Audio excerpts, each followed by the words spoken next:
받아가시기 바랍니다. 요나서 4장 1288페이지 9페이지 4장 1절부터 11절까지 함께 합독하겠습니다. 요나가 매우 싫어하고 성내며 여호와께 기도하여 이르되 여호와여 내가 고국에 있을 때 이러하겠다고 말씀하지 아니하였나이까. 그러므로 내가 빨리 다시스로 도망하였사오니 주께서는 은혜로우시며 자비로우시며 노하기를 더디하시며 이내가 크시사 뜻을 돌이켜 재앙을 내리지 아니하시는 하나님이신 줄을 내가 알았음이니이다. 여호와여 원하건대 이제 내 생명을 거두어 가소서. 사는 것보다 죽는 것이 내게 나음이니이다 하니 여호와께서 이르시되 네가 성내는 것이 옳으냐 하시니라. 요나가 성읍에서 나가서 그 성읍 동쪽에 앉아 거기서 자기를 위하여 초막을 짓고 그 성읍에 무슨 일이 일어났는가를 보려고 그 그늘 아래에 앉았더라. 하나님 여호와께서 박넝쿨을 예비하사 요나를 가리게 하셨으니 이는 그의 머리를 위하여 그늘이 지게 하며 그의 괴로움을 면하게 하려 하심이었더라. 요나가 박넝쿨로 말미암아 크게 기뻐하였더니 하나님이 벌레를 예비하사 이튿날 새벽에 그 박넝쿨을 갉아먹게 하심에 시드니라. 해가 뜰 때 하나님이 뜨거운 동풍을 예비하셨고 해는 요나의 머리에 쪼임에 요나가 혼미하여 스스로 죽기를 구하여 이르되 사는 것보다 죽는 것이 내게 나으니다 하니라. 하나님이 요나에게 이르시되 네가 이 박넝쿨로 말미암아 성내는 것이 어찌 옳으냐 하시니 그가 대답하되 내가 성내어 죽기까지 할지라도 옳으니이다 하니라. 여호와께서 이르시되 내가 수고도 아니하였고 재배도 아니하였고 하룻밤에 났다가 하룻밤에 말라버린 이 박넝쿨을 아꼈거든. 하물며 이 큰 성읍 니느웨에는 좌우를 분별하지 못하는 자가 12만 명이요 가축도 많이 있나니 내가 어찌 아끼지 아니하겠느냐 하시니라. 아멘. 여러분 요나는 다 잘 아시죠? 요나는 우리가 어렸을 적부터 주일학교 때도 다 듣고 다 아는 내용의 요나입니다. 요나는 북왕국 이스라엘의 여로보암 시대 때 여로보암 2세 때 활동했던 선지자입니다. 이스라엘이 두 개로 갈라졌잖아요. 하나는 남유다로 다윗의 계통이 내려가고 하나는 북이스라엘로 이 다윗을 반대해서 나왔던 그런 북이스라엘 계속 왕조가 바뀝니다. 그때 이제 가장 북이스라엘이 활성했던 때가 여로보암 2세입니다. 왜냐하면 그 당시 아수르라는 대제국이 내부 문제 때문에 신경을 쓰지 못하는 바람에 이 북이스라엘 여로보암 2세가 광개토 대왕처럼 영토를 확보해가지고 옛날에 그 다윗 시대의 영토를 거의 다 확보해서 정말 부국광병을 이뤄서 잘 먹고 잘 살았던 시대가 여로보암 2세 때입니다. 그 당시에 같이 활동했던 사람이 누가 있냐면 예레미야가 있습니다. 예레미야는 끊임없이 회개하라 그러죠. 끊임없이 회개하고 안 그러면 하나님 징계한다고 하시는데 요나는 여로보암 2세하고 딱 짝이 맞아서 여로보암 2세 옆에 왕이요. 거기 가면 이깁니다. 땅 정복할 거예요. 또 가면 또 땅을 정복합니다. 그러니 이 사람이 얼마나 왕궁 선지자로서 얼마나 럭셔리한 삶을 살았겠습니까? 요즘에 대형교 목사님들 죄송합니다만 대형교 큰 게 미국은 안 그래요. 미국은 안 그러지만 한국에 있는 대형교 목사님들은 정말 그룹 총수 부럽지 않을 정도의 럭셔리한 삶을 사시는데 그분에게 만약에 만약에 우크라이나로 선교사로 가라 그러면 이 하나님이 기가 막힐 노릇일 그렇게 하시면 아마 이렇게 기절초풍할 겁니다. 지금 요나가 그 케이스인 거죠. 요나가 딱 그 케이스예요. 지금 여로보암 2세 왕노한테도 총애를 받지요. 너무 럭셔리하죠. 편하죠. 하나 이렇게 정말 이대로 살다가 정말 이렇게 이런 얘기 나오죠. 이렇게 행복해도 되나? 이런 삶을 살고 있는데 뜬금없이 하나님이 어디로 가라고 얘기를 하냐면 아수르의 니느웨로 우크라이나로 가라고 하는 거예요. 기가 막힌 거죠. 여러분 같으면 가시겠습니까? 실은 저 같으면 고민을 좀 할런지 모르겠지만 여러 가지 고민이 되죠. 근데 요나는 여러 가지 생각 끝에 아마 이렇게 생각한 것 같아요. 내가 니느웨 말고 다시스로 도망가면 딴 사람 보내겠지. 아마 이렇게 생각했는지도 모르겠어요. 죄송합니다. 내가 그냥 스페인에 가서 구경이나 좀 하다 와야지. 관광 이렇게 투어 이렇게 더군다나 배 밑에 딱 내려가서 크루즈나 한번 하고 오면 하나님이 다른 사람 보내겠지. 꼭 나를 굳이 보내겠어? 근데 하나님이 풍랑을 일으키고 막 그냥 모든 선원들이 막 물건을 버리고 자기 신에게 부르짖고 배 밑창에서 콜콜 자고 있더니 선장에 내려와서 자는 자여 어찌미뇨 넌 도대체 누구길래 자냐? 나는 시브리 사람이고 이 바다와 하늘을 지으신 하나님을, 여호와 하나님을 섬기는 내가 선지자다. 깜짝 놀라면서 나 때문에 이 폭풍이 일어났으니 그냥 나를 바다에 던지면 잠잠해질 거다. 그랬더니 여러분 이방인들의 그 매너를 보십시오. 바로 던지지 않고 그 사람들이 어떻게든지 살아내려고 막 그냥 물건을 벌리고 손해를 보는 거죠. 그러니까 예수 믿는 사람이 잘못하면 세상 사람들이 손해를 보게 돼 있어요.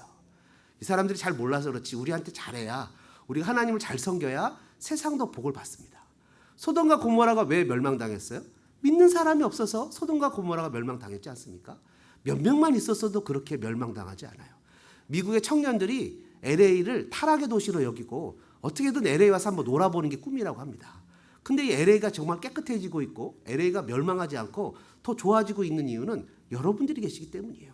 실은 하나님을 믿는 사람들이 하나님의 포커스지, 물론 믿지 않는 사람도 하나님을 사랑하시지만 믿는 사람들이 포커스예요. 그래서 하나님께서는 요나에게 저 큰 성읍 니느웨를 가서 그것을 향해서 외치라고 얘기합니다. 요나서 1장 2절이죠. 그 악독이 내 앞에 상달됐다는 거예요.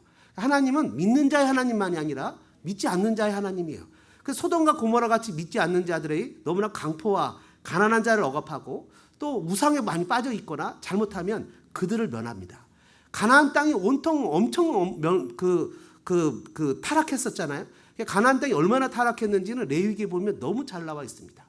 엄마와 자녀 간에 또 아버지와 딸 간에 막 이렇게 혼성 섹스가 이루어지고 심지어 동물하고도 섹스가 이루어지는 상상할 수 없는 타락이 이루어지고 자기의 자녀를 불 가운데 지나게 해서 신에게 바치고 그냥 너무 잔인하고 잔혹하고 말도 할 수 없을 정도로 잔악합니다. 이 아수르가 그래요. 이 아수르가 니느웨가 얼마나 잔혹한지 고증에 보면 사람들을요 팔다리를 다 자른답니다. 그냥 죽이는 게 아니라 그리고 한쪽 손만 남겨놓는데요. 그 손을 붙잡고 조롱한대요. 그 얼마나 잔인한지 여러분 이 이스라엘 백성들이 나중에 북이스라엘이 아수르한테 멸망당했을 때 지금으로부터 30년 후에 멸망당하는데 어떻게 합니까? 그 얼마나 잔인한지 강제 결혼을 시켜서 혼혈족을 만들어 버리잖아요. 그게 사마리아가 되지 않습니까? 그 아수르가 참 잔인한 민족이에요. 지금 뭐 러시아가 우크라이나에 가서 막 그냥 사람들을 집단으로 제노사이드 학살하고 있잖아요. 그 민족을 말살하기 위해서 그냥 그 민족을 다 죽이는 거예요. 뒤로 손을 묶어서 죽이고 마켓에 가는데 총으로 쏴서 죽이고 다 이렇게 근거리에서 죽인 흔적이 많대요. 그래서 300명, 600명, 100명씩 막 시체들이 막 나오는 기가 막힌 사건이 지금 현대 시대에도 나타나고 있다는 거예요. 여러분 과학 문명이 발달하면 그런 거 없을 것 같았잖아요. 우리는. 근데 하나님을 떠난 자들은 역시 어쩔 수 없는 거예요. 근데 그런 곳에 그런 상황 속에서 만약에 선교사로 가라고 하면 어떻게 하겠냐는 거예요. 되게 곤란한 거죠. 아마 에레미야에게 가라고 했으면 두말하지 않고 갔을 거예요. 제가 생각해요. 그러니 여러분 그것이 정말 가기 어려운 거죠. 근데 이스라엘이라는 나라가 원래 하나님 앞에서 이 제사장의 나라예요. 잘 아시는 대로 제사장의 나라이기 때문에 다른 민족들에게 복음을 전해야 되는 나라예요. 그 이스라엘 민족은 혈통적 이스라엘 민족이 아니라 이스라엘 나라는 그 영적 이스라엘 나라였어요. 그래서 누구나 할례만 받으면 언약 공동체 안에 들어오면 누구나가 다 이스라엘 사람으로 여겼어요. 여러분 보통 이스라엘 사람 하면 중동 사람처럼 이렇게 머리도 이렇게 곱슬하고 얼굴도 이렇게 좀 체격도 크고 이런 사람으로 생각하는데 유대인들 모임에 이렇게 가만히 화면이나 사진을 보면 흑인들도 많고 백인들도 많습니다. 왜냐하면 옛날에는요 이스라엘 사람들은 할례만 받으면 다 이스라엘 사람이 됐어요. 그리고 어머니 쪽을 따라서 다 이스라엘이 됐기 때문에 국제 결혼을 했어도 흑인하고 결혼하거나 백인하고 결혼하고 상관없이 어머니가 유태인이면 다 유태인으로 여겼어요. 그러니까 영적 이스라엘 사람들이었거든요. 그러니까 자기의 민족성을 주장할 것이 아니라 하나님을 믿는 사람들은 다 영적 이스라엘이었던 거죠. 그랬는데 이 악독한 성읍 니느웨 가서 복음을 전하라고 했는데 요나는 니느웨로 가지 않고 반대편인 다시스로 갑니다. 스페인의 한 도시예요. 엄청난 풍랑이 이는데도 그는 배 밑에 가서 잠을 잡니다. 그 선장과 대화 끝에 자기가 결국 견디다 못한 선원들이 이 요나를 바다에 던지는데 2장에 보니까 즉시 풍랑이 멈춥니다. 신기하죠? 즉시. 그래서 선원들이 이 풍랑 때문에 크게 두려워하다가 이 풍랑이 멈추니까 더 두려워합니다. 하나님이 도대체 어떤 분이신가? 도대체 하나님은 어떤 분이신지를 두려워해서 선원들이 서원을 합니다. 서원을 하고 제물을 드립니다. 기가 막히죠. 하나님은 이렇게나 저렇게나 복음을 전하십니다. 그러니까 우리가 하나님의 사람으로 산다는 건 참 행복한 겁니다. 그 와중에도 복음이 전파돼서 선원들이 하나님을 믿는 기적이 나타나게 됩니다. 결국 물에 던져진 큰 물고기 뱃속에서 하나님께서는 요나를 보존하십니다. 기가 막히죠. 그냥 그곳에서 보존하세요. 던져서 죽게 되면 선원들의 손을 이용해서 그냥 죽어버리려고 했던 요나를 하나님께서는 그의 죽음을 방지하시고 큰 물고기를 예비하시고 그 물고기 뱃속에서 3일간을 있게 하십니다. 기가 막힌 것은 요나가 회개하는 장면은 나오지 않아요. 너무나 뻔뻔하게도 자기가 주의 낯을 피해서 도망갔다가 이제는 주의 낯을 그리워한다고 뭐 대충 얘기를 하고 하나님이 그를 잘 이렇게 멋진 배를 타고 크루즈 여행을 하려고 했더니 큰 물고기 뱃속에서 크루즈 여행을 하게 하셔서 바로 스페인으로 가려고 했다가 아수르 니느웨 바로 앞에 이 물고기가 요나를 토해내게 하십니다. 기가 막힌 사건이에요. 이런 기가 막힌 사건이 우리도 가끔 경험을 합니다. 내가 하나님을 거역하고 하나님의 뜻이 아닌 곳으로 열심히 달려가서 나중에 회개하고 돌이켰더니 그 자리가 회개하고 돌이킨 자리가 주님의 영광을 위해서 심사해야 되는 자리가 우리들 삶에서 가끔 나타나는 것을 경험하고 하나님의 섭리는 정말 대단하다 이렇게 생각을 합니다. 그리고 나서는 요나가 이 니느웨가 엄청 큰 성읍이었어요. 그래갖고 이게 이중벽이라 그 벽이 성벽도 여러분 잘 아시는 배너나 이런 영화에 나오는 이 마차, 이 말이 끄는 마차 병거죠. 병거가 타고 돌 수 있을 정도로 큰 엄청난 성읍에 대단한 시설이었는데 그 3일을 걸려서 복음을 전해야 되잖아요. 어떻게 복음을 전해야 되겠습니까? 여러분 만군의 하나님 여호와가 말씀하시기를 여러분들이 이렇게 계속 죄를 지으면 40일이 지나면 여러분은 망하게 될 겁니다. 회개하고 빨리 돌아와야 됩니다. 이렇게 해야 되는데 딱 3마디 합니다. 40일 후 니느웨 망합니다. 40일 후 니느웨 망합니다. 이렇게 3일 길을 돌아다녀야 될 거리를 단 하루만 다니면서 이 3마디 말만 하고 돌아다닙니다. 그리고 나서는 거기서 빠져나왔고 이렇게 멀찍이 앉아서 초막을 짓고는 이게 무너지나 안 무너지나 바라봅니다. 오늘 본문의 내용이 바로 그런 내용입니다. 근데 놀라운 사건이 벌어집니다. 3장에.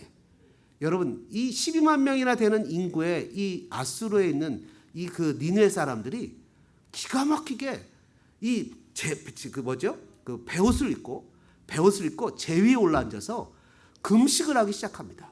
근데 이게 회개라고 봐야 되는지는 잘 모르겠습니다. 왜냐하면 이들이 여호와의 이름을 불렀거나 구약 시대 때 여호와의 이름을 불렀다는 것은요. 여호와라는 말 자체는 언약의 하나님이라는 거거든요. 그러니까 이스라엘 공동체는 언약 공동체이기 때문에 여호와의 이름을 불렀다는 건 언약 공동체 안에 들어갔다는 의미가 있어요. 근데 여호와의 이름을 부르지 않았기 때문에 이 사람들이 정말 회개한 것 같지는 않아요. 제가 보기에는. 그리고 하나님을 부르면서 왕부터 시작해서 모든 신하들이 금식을 합니다. 아무것도 먹질 않아요. 물도 먹질 않아요. 심지어 왕의 동물들까지 가축들까지도 아무것도 먹지 않아요. 그러니까 하나님이 그 모습만 보고도 그냥 용서를 해주시는 거예요. 그냥 용서를 해주시는 거예요. 물론 30년 후에 이 니느웨가 북이스라엘을 쳐들어와서 아주 비참하게 북이스라엘을 아주 그냥 짓밟아 버립니다. 그러나 이 30년 지나기 전엔 이 시대에는 니느웨 백성들이 그 하나님 앞에서 이렇게 그냥 자신들이 이 죄를 짓는 것을 강포하게 하고 이런 죄를 짓고 아주 그냥 무자비한 것을 멈추는 표시를 했을 때 하나님이 3장 9절에 뜻을 돌이키셨다. 10절에도 하나님이 뜻을 돌이키시고 말씀하신 재앙을 내리지 않았다라고 표현합니다. 하나님은 이런 은혜를 주세요. 어떤 분들은 이렇게 얘기를 합니다. 아니 어떻게 이렇게 쉽게 용서를 해줄 수 있지? 여러분 어떻게 이렇게 쉽게 용서를 해줄 수 있을까요? 여러분 어떤 분들은 베드로가 예수님을 3번이나 부인한 거는 정말 큰 죄잖아요. 근데 그냥 사랑한다고 얘기하니까 어떻게 쉽게 그렇게 용서해 줄 수 있지? 하는데 용서는 실은 나로부터 시작되는 것이 아니기 때문에 그렇게 쉽게 용서가 가능한 겁니다. 왜 그럴까요? 용서는 예수님의 십자가로부터 시작되기 때문입니다. 내가 이룬 게 아니라 예수님이 이루신 거기 때문에 아니 당신에게 저 사람이 그렇게 큰 잘못을 했는데 어떻게 당신은 그렇게 말 한마디로 쉽게 용서합니까? 그렇게 용서해 줄 수 있죠. 왜요? 예수님의 십자가를 경험했기 때문입니다. 그래서 예수님의 십자가로 인해서 용서가 나오는데 여하튼 4장 1절에 보니까 이렇게 기록합니다. 4장 1절을 같이 한번 읽어볼까요? 같이 읽겠습니다. 요나가 매우 싫어하고 성내며. 여러분 요나가 매우 싫어하고 성냈다라고 표현합니다. 한번 따라해 보실까요? 불편한 일 첫 번째는 내 뜻대로 이루어지지 않을 때 분노합니다. 네, 내 뜻대로 이루어지지 않을 때 우리는 실은 분노합니다. 여러분 요나는 그냥 하나님 그건 아니죠. 저 민족이 얼마나 잔인한 민족인데 그냥 베옷을 입고 제 위에 앉아서 며칠 밥 먹지 않는다고 용서해 주는 건 그건 곤란하지요. 이렇게 얘기한 게 아닙니다. 하나님 나 정말 잘 살고 제대로 살고 있었는데 굳이 나를 불러다가 여기까지 끌고 와서 이 물고기 뱃속에 들어가서 그 냄새나는 그냥 그 물고기 뱃속에서 비린내 나고 고생하고 죽을 똥 살똥하는 판에 이렇게 나를 끌고 와서 종교 지도자로 정말 멋지게 살던 나를 이렇게까지 고생시켜서 나한테 시킨 일인데 그냥 이렇게 쉽게 끝내시는 건 말도 안 되죠. 내가 체면도 있고 내가 여지껏 살아온 내 사회적 위치도 있는데 하나님 이러면 곤란하시죠. 하나님 무조건 멸망시켜야 됩니다. 라고 얘기를 하는 거예요. 그러니까 그냥 끝을 보셔야죠. 회개도 아닌 것 같고 막 이렇게 얘기하는 거예요. 요나는 하나님의 명령을 받고 니느웨를 안 가고 다시스로 도망갈 때 그냥 어쩌면 자기를 안 하고 다른 사람을 이용해서 사용해서 하나님이 하실런지도 모르겠다라고 생각했는데 근데 실상 내용을 보니까 하나님은 니느웨에 대한 12만 명도 귀하지만 하나님이 정말 귀하게 여기는 것은 바로 누구냐니? 바로 요나라는 거예요. 만약 12만 명만 귀하게 여겼다면 하나님이 다른 사람 보내면 됐는데 요나야 크루즈 잘 갔다 와라 스페인에 하고 말았으면 되는데 굳이 하나님이 요나를 추적해서 굳이 하나님이 요나를 데려다가 굳이 하나님이 초막을 찍고 앉아있는 요나에게 박넝쿨로 그늘을 만들어주고 굳이 하나님이 벌레를 준비해서 박넝쿨을 갉아먹게 하시고 굳이 하나님이 네가 죽기까지 성내는 게 합당하냐고 2번이나 물어보시면서 요나를 달래고 설레고 요나를 끝까지 끌고 가시는 이유가 뭐냐? 바로 하나님은 요나에게 하나님의 뜻이 있었다는 거예요. 2절입니다. 같이 한번 읽어볼까요? 2절 말씀을 읽어보죠. 여호와께 기도하여 이르되 여호와여 내가 고국에 있을 때 이러하겠다고 말씀하지 아니했나이까? 그러므로 내가 빨리 다시스로 도망하였사오니 주께서는 은혜로우시며 자비로우시며 노하기를 더디하시며 인애가 크시사 뜻을 돌이켜 재앙을 내리지 아니하시는 하나님이신 줄을 내가 알았음이니이다. 여러분 요나는 하나님이 어떤 사람인 줄 알았다고 표현하지만 정작 몰랐어요. 왜요? 하나님이 용서하시고 자비를 베푸시는 은혜로우신 분이었다면 실은 요나도 그런 하나님처럼 살았어야 되는 거죠. 그 요나는 자기 뜻대로 되지 않는다고 하나님을 책망하는 듯이 말해요. 하나님이 틀리고 자기가 옳다고 주장해요. 하나님의 목적은 요나를 데려다가 일만 시키고 부려먹는 것이 아니었어요. 하나님의 목적은 요나였어요. 하나님의 목적은 요나를 살리고 요나를 통해서 교회를 세우고 요나를 통해서 선교도 하고 요나를 통해서 믿음도 세우고 가정도 세우고 자녀도 키우고 요나를 통해서 바로 하나님의 모습이 이 세상에 나타나도록 하시는 것이 바로 하나님이 원하시는 것이었어요. 왜 에레미야를 보내지 않고 요나를 보냈냐고요? 에레미야는 가지 않아도 하나님의 마음을 가지고 살아요. 그를 눈물의 선지자라고 표현하지 않습니까? 근데 예레미야는 가지 않아도 알아요. 근데 요나는 물고기 뱃속에 들어갔다 나와 봐야 아버지의 마음을 그 길을 다니면서 외쳐봐야 그리고 박넝쿨이 있다가 없어져 봐야 요나는 아버지의 마음을 깨달아요. 예레미야처럼 순종이 몸에 배어있지 않는 요나에게 하나님은 순종을 가르치신 거죠. 민족주의와 국수주의에 빠져있는 자신의 자녀, 자신의 가족, 자신의 민족, 자신의 교회만을 위해서 살아가고 있는 그에게 가슴을 좀 넓게 펴라. 돈 벌고 열심히 사는 거 좋은데 그것에만 빠져있지 말고 가슴을 좀 넓게 펴라. 하늘도 좀 쳐다보고 하나님 나라의 꿈도 좀 가지고 나를 통해서 하나님이 왜 이 미국 땅에 보내셨는지 나에게 이런 달란트를 왜 주셨는지 좀 생각을 하면서 살아봐라 라고 얘기하신 의미로 바로 요나를 그곳에 보내셨다는 거죠. 예수님께서는 회당장 야이로가 자기 딸이 죽게 됐다고 얘기하는 거예요. 12살 먹은 딸이죠. 빨리 와서 내 딸을 고쳐달라고 얘기를 합니다. 가는 길에 예수님은 12살 먹은 회당장 야이로의 딸을 고쳐주러 가시다가 12해 동안 혈루병을 앓는 여인을 만나십니다. 굳이 예수님 뒤에 가서 옷자락을 만진 그 여인을 그냥 보시고는 그래 내 믿음이 너를 구원했다라고 얘기만 하시면 되는데 누가 내 옷에 손을 댔냐고 시간을 질질 끄십니다. 사람들이 독촉을 합니다. 제자들이 예수님이 수많은 사람들이 미는데 그거 왜 따지고 계십니까? 빨리 갑시다. 그러다 딸 죽습니다. 예수님은 이 해당장 야이로에게 12살 먹은 너희 딸만 귀한 딸이 아니라 12해 동안 혈루병으로 사회 격리되고 사람의 손을 대지 못하고 정말 외롭고 힘들어가는 살았던 이 딸도 딸이라는 누군가의 딸이라는 것을 알려주고 싶으셨던 거죠. 자기의 마음만 가지고 마음이 집중돼서 마음을 빼앗겨서 자기가 생각하는 것만이 전부가 아니라 그 외에 내가 생각하지 못하는 것도 있다는 것을 알려주고 싶으신 거예요. 하나님의 목적은 요나였습니다. 에베소서 4장에 보면 이런 얘기가 나와요. 주도 한 분이고 믿음도 하나이고 세례도 하나이고 우리가 하나님께서 어떤 사람은 선지자로 어떤 사람은 목사로 어떤 사람은 교사로 성도로 집사로 장로로 하나님께서 세우신 것은 온전하게 하여 봉사의 일을 하게 하며 그리스도의 몸을 세우려 하심이라. 다시 얘기하면 서로 봉사하다 보니 온전하게 되는 은혜를 체험하게 되어서 주님의 몸된 교회 그리스도의 몸을 세우려는 것이 목적이라는 거예요. 하나님의 목적은 요나였다는 거죠. 하나님의 목적은 저 12만 명이었으면 아무나 보내면 됐잖아요. 그죠? 그냥 하나님의 하늘문을 딱 열고 그냥 하늘을 딱 열고 그들에게 내가 여호와 하나님이고 너희들 그렇게 살다가 지옥 갈 거다라고 얘기하시면 끝났을 건데 하나님은 요나가 목적이었다는 거예요. 살다가 보니 이 고생도 하고 저 고생도 하고 배신도 당하고 아픔도 당하고 먹고 사는 게 왜 그렇게 힘이 드는지 몰라요. 근데 하나님 우리에게 그런 일들을 허락하시는 것은 바로 내가 하나님의 목적이었기 때문이에요. 하나님은 나를 만지고 나를 안고 품고 달래고 세우고 싶으신 거예요. 여러분 아이들을 양육할 때 중요한 원칙이 두 가지가 있잖아요. 그죠? 첫째는 받아줌의 원칙이 있어요.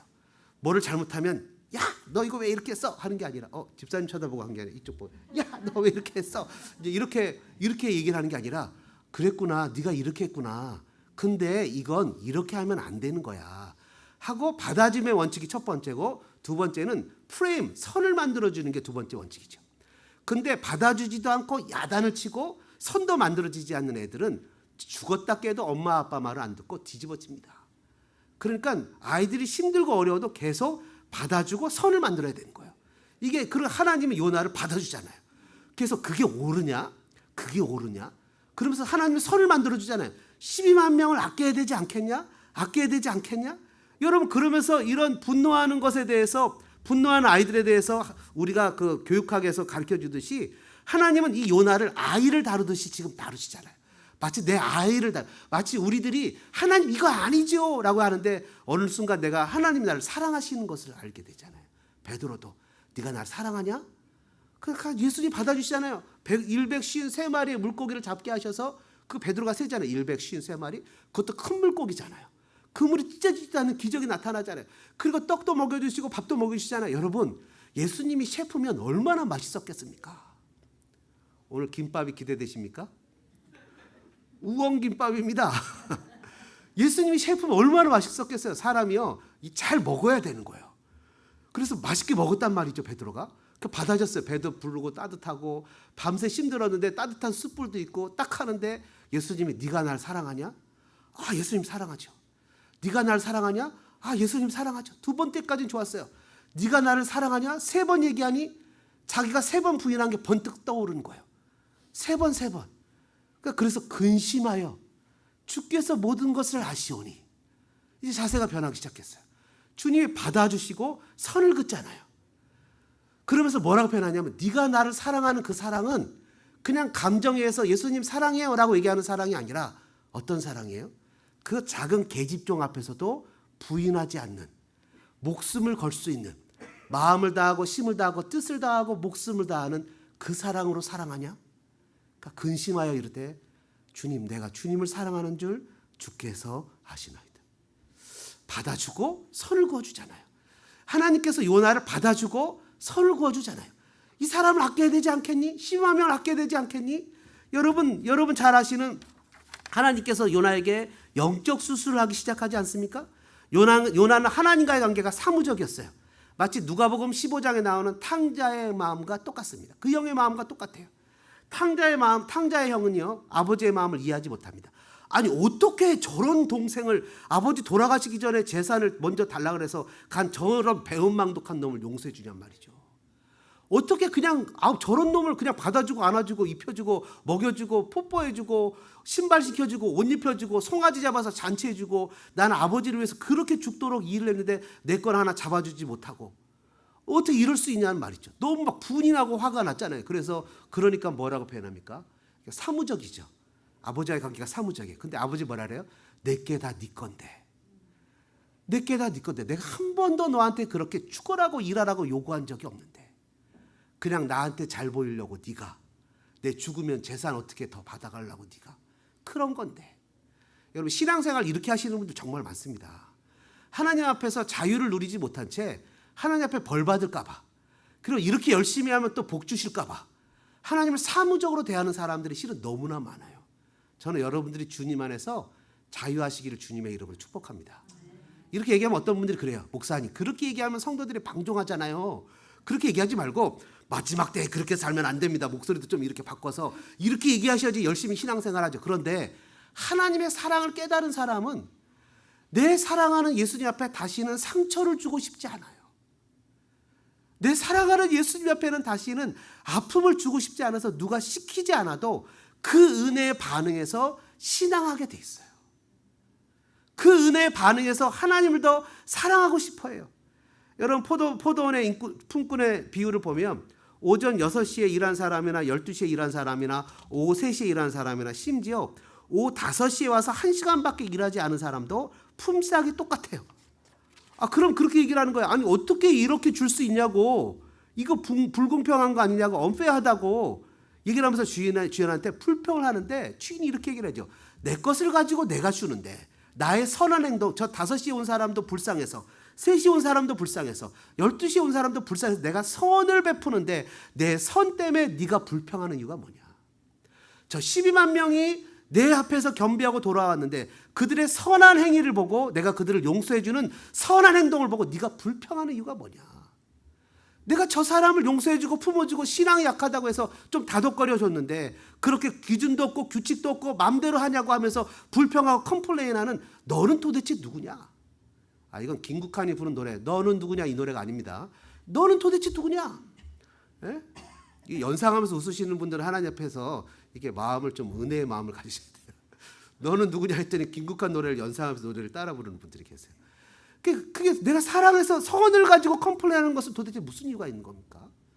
그 연약하고 약하고 힘들어서 아프고 안타까운 사람들에게 주님의 것을 가지고 주님의 사랑을 베푸셨는데 그걸 컴플레인하는 이유는 뭡니까? 그것은 주님을 잘 모르는 거죠. 2절 끝에 내가 알았습니다라고 표현하지만 그는 주님을 몰랐던 거죠. 여러분 베드로를 주님이 단호하게 꾸짖으시는 적이 나오죠. 뭐라고 표현합니까? 주님 나는 그러면 십자가에서 죽는 은혜를 누리는데 저 요한은 어떻게 되겠습니까? 여러분 하나님 앞에서 가장 위험한 것이 바로 이 비교의식이죠. 세상적으로 좀 더 화려하게 갈 수도 있어요. 그렇죠? 어떤 사람은 덜 고생스러운 길을 갈 수도 있어요. 그렇지만 어떤 사람들은 고생스러운 길을 가고 어떤 사람은 좀 덜 고생스럽고 어떤 사람들은 많은 사람들에게 사랑받으면서 갈 수도 있지만 어떤 사람들은 정말 힘들고 어려운 길을 갈 수도 있어요. 어떤 사람들은요 유럽으로 선교사로 갈 수도 있어요. 얼마나 교육 환경도 좋습니까? 근데 어떤 분들은 파푸아뉴기니아 같이 식인종 있는 곳으로 선교사라도 갈 수도 있어요. 근데 왜 나는 이곳으로 보냈냐고 비교하고 불평할 것이 아닙니다. 왜요? 다 모두가 살아가는 모양은 달라도 가는 방향은 똑같기 때문이에요. 결국 도착하는 곳은 똑같아요. 하나님의 선하심 요나에게 불평이 됩니다. 지금 현재 내가 살아가고 있는 일이 얼마나 감사한 일입니까? 여러분 말기 암 환자가 기도를 통해서 회복되면 기적이다 큰 은혜라고 얘기를 합니다. 근데 우리같이 이렇게 엄청난 스트레스와 고통 속에서 밤에 잠도 못 자고 살아가는데 암에 걸리지 않는 게 기적 아닙니까? 하나님의 보호하심이 아니겠습니까? 차가 폐차될 정도만큼 큰 교통사고가 났는데도 불구하고 몸에 큰 이상이 없고 그렇게 내 운전 실력에도 불구하고 큰 사고가 나지 않는 것이 하나님의 기적이 아니겠습니까? 이게 하나님의 선하심이고 은혜이죠. 어떤 사람은 니네가 어떻게 그렇게 쉽게 용서를 받냐고, 어떤 사람은 베드로가 어떻게 그렇게 쉽게 용서를 받냐고, 어떤 사람은 기독교인들이 예수만 믿으면 그렇게 쉽게 용서를 받냐고 물어봅니다. 네, 맞습니다. 그렇게 쉽게 용서를 받습니다. 죄의 용서는 내가 무엇을 해서가 아니라 예수님의 십자가의 은혜이기 때문입니다. 요나는 하나님의 두 번째 질문을 받습니다. 두 번의 질문을 받죠. 네가 성내는 것이 옳으냐? 이 박넝쿨로 성내는 것이 옳으냐? 하시면서 하나님께서는 하나님의 마음을 설명하십니다. 그러면서 요나의 대답이 없이 끝이 납니다. 그것이 바로 오늘 우리에게 주어진 몫이죠. 하나님께서는 요나에게 이 질문을 얘기하고 끝을 내는 거예요. 이 큰 성읍 니느웨의 좌우를 분별하지 못하는 자 12만 명이 있는데, 가축도 많이 있는데 내가 아끼지 않겠느냐? 사랑하는 믿음의 소망교회 성도 여러분, 하나님께서 우리에게 요나의 질문을 하십니다. 우리가 하나님의 선하시다고 화를 내는 것이 옳으냐? 저 사람이 나보다 더 잘 된다고 그렇게 비교의식 속에 빠져 있는 것이 옳으냐? 선교와 전도와 섬김과 주를 위한 모든 선한 일들로 내가 오해하고 싫어하고 미워하고 잘못 생각하는 것이 옳으냐? 저는 저와 여러분들이 아버지처럼 넓은 마음 갖는 믿음의 성도들 되어주시기를 주님의 이름으로 축복합니다. 이 시간에 우리 1, 2분 정도 같이 기도하는 시간을 갖겠습니다.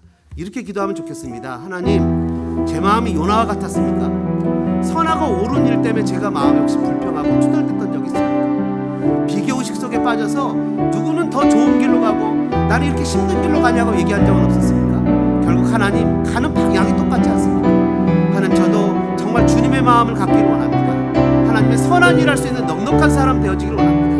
용서와 용납과 사랑의 마음으로 신앙인답게 살아가는 아름다운 크리스찬 되어지기를 원합니다. 우리 2, 3분 정도 주여 한번 외치고 기도하겠습니다. 주여! 거룩하신 하나님 아버지, 은혜와 사랑에 감사합니다. 이곳에 있는 사랑하는 성도들 주님의 이름으로 축복합니다. 수많은 상처와 아픔으로 삶을 살았습니다. 아버지, 마음에 비교의식도 있고 아픔도 있고 상처가 있습니다. 걸어가는 길에 고난도 있습니다. 아버지, 여전히 지금도 고난의 길을 걸어가야 되는 길이 있습니다. 요나와 같이 물고기 뱃속에 있는 사람도 있습니다. 요나와 같이 박넝쿨이 갉아먹어서 햇빛 속에서 죽기를 구하는 삶의 여정과 아픔 속에 있는 성도들도 있습니다. 그러나 하나님, 주님을 다시 한번 생각하고 주님을 알아서 사무적인 관계로 큰 탕자의 큰 형처럼 생활하는 것이 아니라 정말 아버지를, 내 사랑하는 아버지의 은혜를 생각하며 믿음으로 주어진 삶을 신앙하며 살아가는 아름다운 성도들 되게 도와주시고 은혜로 역사해 주시옵소서. 마음의 감동을 주시고 깨달음을 주시옵소서. 하나님은 요나에게 관심이 있었습니다. 하나님, 저에게 관심이 있으십니다. 그렇기 때문에 내가 이 고난 가운데 하나님을 알기를 원하십니다. 이 어려운 역경 가운데서도 하나님을 섬기며 예배하며 하나님과 깊은 영적인 교제와 친밀감을 나누는 사람이 되어지기를 원하십니다. 아버지 하나님, 고난과 역경 가운데 하나님을 더 알기를 원하며 자발적인 순종, 자발적인 섬김, 자발적인 선교, 자발적인 믿음의 삶을 살아가는 우리들의 모습이 되어지게 도와주시고 은혜를 역사하시옵소서. 이 시간에 하나님, 사랑하는 자녀들을 만져주시옵소서. 이민의 어려운 삶을 살아가는 하나님의 자녀들의 마음을 만져주시옵소서. 하나님, 하루하루 살아가는 세상의 삶이 먼지 나는, 하나님, 누가 나를 위로해 주고 나를 품어주고 정말 육체적으로, 영적으로, 정신적으로 사랑의 따뜻한 손길을 느끼지 못하면서 이 땅을 살아가고 있습니다. 주님, 이 시간에 주님의 피 묻은 손으로 사랑하는 자녀들을 품으시고 안으시고 만져주옵소서. 혼자가 아니라고 얘기해 주옵소서. 사망의 음침한 골짜기를 다닐지라도 결코 혼자가 아니라고 말씀하여 주옵소서. 성령님, 이 시간에 우리들 마음 가운데 오시옵소서.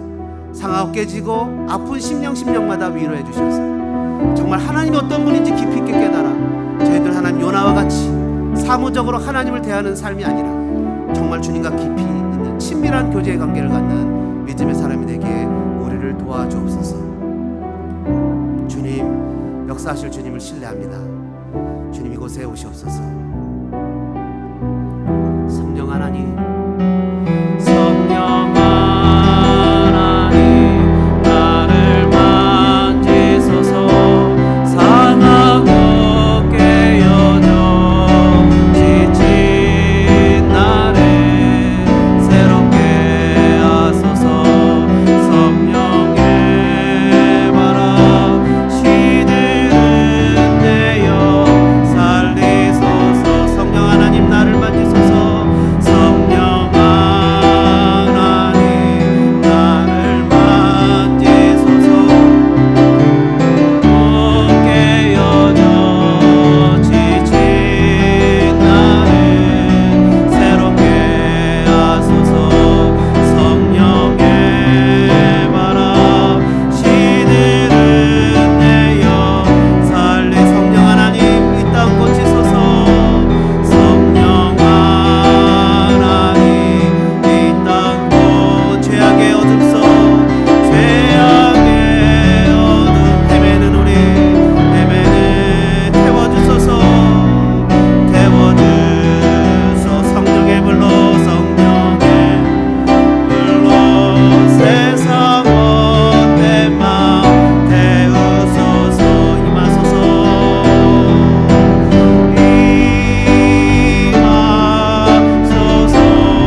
엉망 죄악 가운데서 우리를 구원해 주신 구주 예수 그리스도의 은혜와 하나님 우리 아버지의 무한하신 사랑하신가 성령님의 감동감화 교통 역사하신 은혜가 이 시간 찢어지고 상한 심정을 가지고 주님 앞에 나아가 주님과 친밀한 영적인 교제를 나누어 요나처럼 사무적이지 않고 하나님을 더 알아 은혜를 깨달아 이 땅을 주님의 은혜로 살아가기로 다짐하는 사랑하는 성도들 머리머리 위에 다짐 위에 삶 위에 걸음 위에 우리 어린 자녀들 위해 이제로부터 영원토록 함께 있을지어다.